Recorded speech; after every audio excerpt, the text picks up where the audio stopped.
I knew my ex for almost 10 years. We go back all the way to high school and have been friends. After we graduated, I said it and asked her out, and we became a couple. We dated for almost 6 years before she came to me and told me she was pregnant. I won't lie, I loved her at the time, and this was actually quite exciting to me, so I proposed. She, however, seemed super worried. I sat down and talked with her about it. I told her that even if she did decide to terminate the pregnancy, I would be by her side and still wanted to marry her.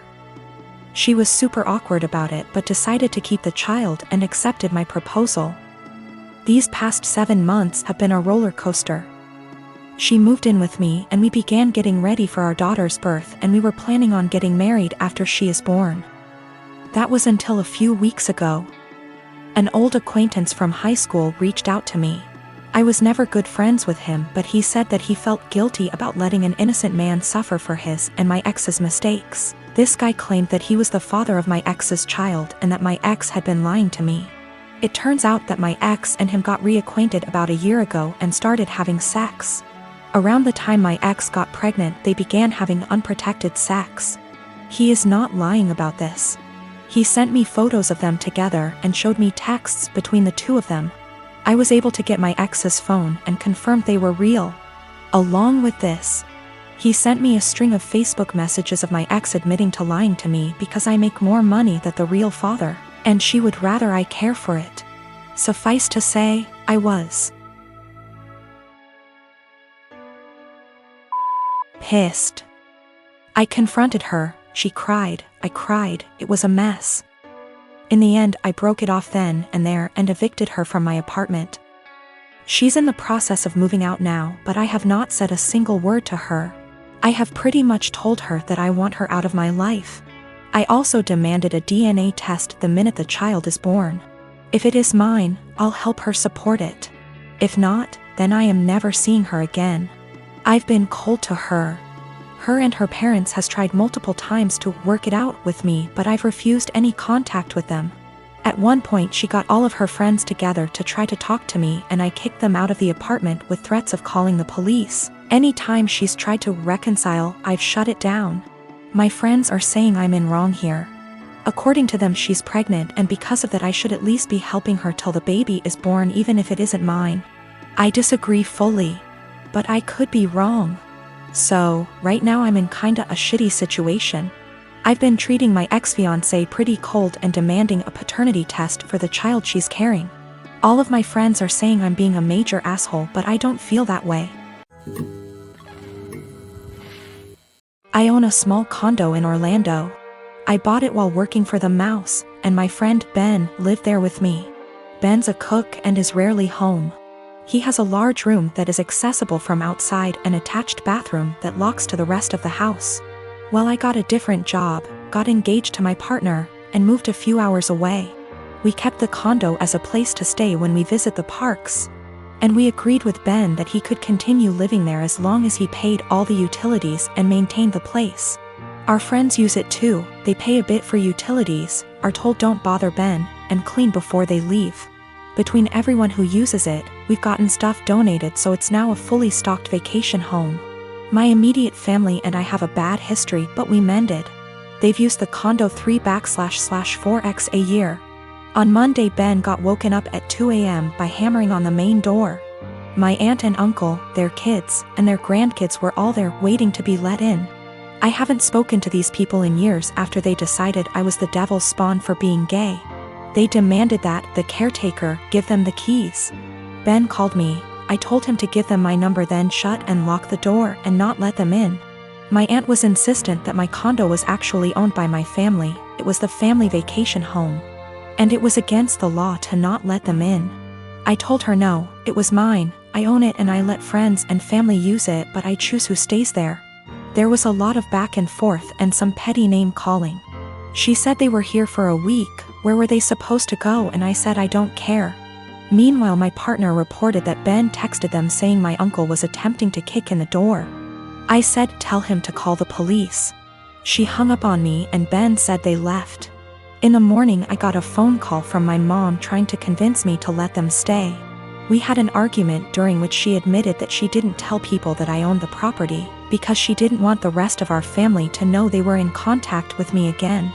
I told her if that's how she wants our relationship to be, then she's no longer welcome. I checked in with Ben and he's okay. Today my aunt sent several texts asking to stay at the house because they hadn't accounted having to pay for a hotel, and they had planned to just buy groceries and use the kitchen. I told her no. She said they were about to be out on the street with their luggage. She called me cruel and heartless and that I was ruining Disney for the kids. That made me hesitate, probably because I worked for the mouse. I know that particular family line has very little money.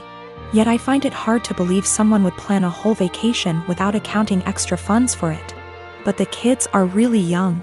I'm so furious over the homophobia that it feels like a point of pride to deny them access.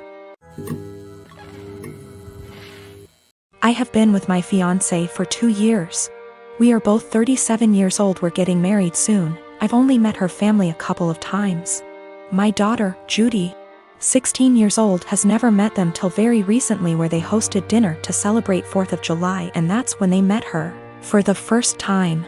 Judy has a visible burn scar on her forehead. It was due to an accident she was in when she was 9.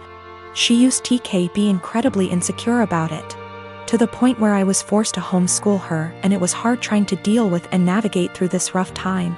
Now she's doing a lot better, though some comments can really cause her to become stressed out and anxious.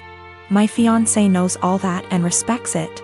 Before we went to her parents' house, I asked her to tell them about Judy and her struggle, and get to try and not say anything negative about it or possibly mention it. She said she would guarantee no one will say anything. We got to the event and they talked to Judy and she slowly warmed up to them.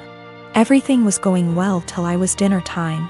My FMIL looked at Judy while she was eating and pointed at her scar, basically asking questions about it, which made Judy lose her appetite and start to get uncomfortable. I kept sending my fiancé and her mom signs to knock it off, but to no avail.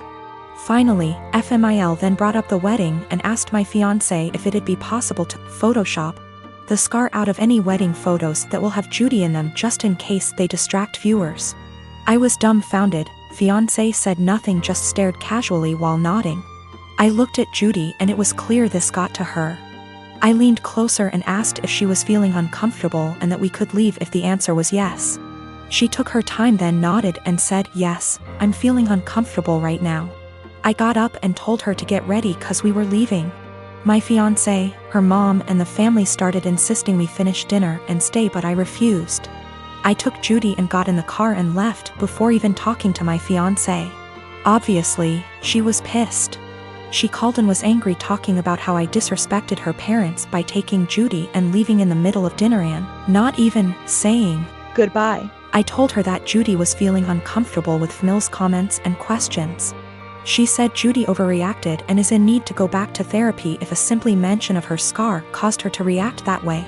I got tired of arguing and asked her to give us some time, but she went on me and said that I have no respect for her and her family, and that what I did was irrational, and now she won't speak to me till I clear things up with her family, after ruining their celebratory dinner. My boyfriend Steve and I have been dating for over a year and a half. I met him in one of my upper-level classes 2 years ago. At the time he was finishing up his degree, before moving on and working on his master's. Since we started talking, seeing each other, and dating casually, I really loved our entire relationship. Steve and I had a lot of similar interests, which included traveling. We did a small trip to South America a couple months ago for a few weeks, Peru and Chile. We had an amazing time. It was once we got back from our trip that I saw our relationship in a whole different way. We traveled well together, and bonded in a new way. I knew I was in a great relationship. I thought we had a great relationship, until I got some news a few days ago. 3 days ago, I went over to drop a MacBook charger over at my best friend's house, Chenille. Chenille and I have been best friends since we were in high school, from the age of 16 years old. I have always considered her to be my number one and closest person in my life. I have noticed that the past 6 months we haven't hung out in the same capacity that we usually have. Both of us have been busy with our lives, school, work, relationships, etc. But I kinda got the feeling after this past year of university around April that she was starting to move away. She had a bad with her ex that lasted under a year. He cheated on her with a coworker, and the rest is history. They broke officially around the end of January. As I went over to drop off her extra charger that she borrowed, I talked with her mom for a bit. Chanel ended up getting called in to pick up an extra serving shift at the restaurant she has worked at during her degree. Her mom wanted to talk to me about a few things. I was puzzled. Chanel's mom was always really outgoing and funny. We had known each other for over 8 years at least. But she wanted to have a serious talk. Chanel's mom, Karen, went on to tell me that she saw Steve and Chanel sneak around the back of the house about a month or so ago. Karen went on to explain that she noticed this happening 2 other times. At first, she thought we were all hanging out. But Karen told me that she got a weird gut feeling on this situation. She told me that I should talk to Steve and Chanel ASAP. Steve and I were supposed to go out for dinner last night. He picked me up, and off we went. I felt really bad and humiliated the entire time we were out. We ate dinner, had a couple drinks, but we didn't talk much. Steve kept asking me all night what was the matter. I told him nothing. Finally, when we got back to my place, we sat in my room and I asked him and told him what Chanel's mom, Karen, is told me. He didn't answer. In fact, he went pale white. That gave me the answer I needed. I broke down and Steve tried to comfort me. I didn't want him touching me. I didn't even want to hear it. I told him to leave, but I basically had to force him to leave. I tried calling Chanel and texted her that I needed to talk to her. I got no response. Not one. Basically, 2 of the closest people I have had in my life betrayed me. This is so terrible and I feel so bad. I have like no one right now.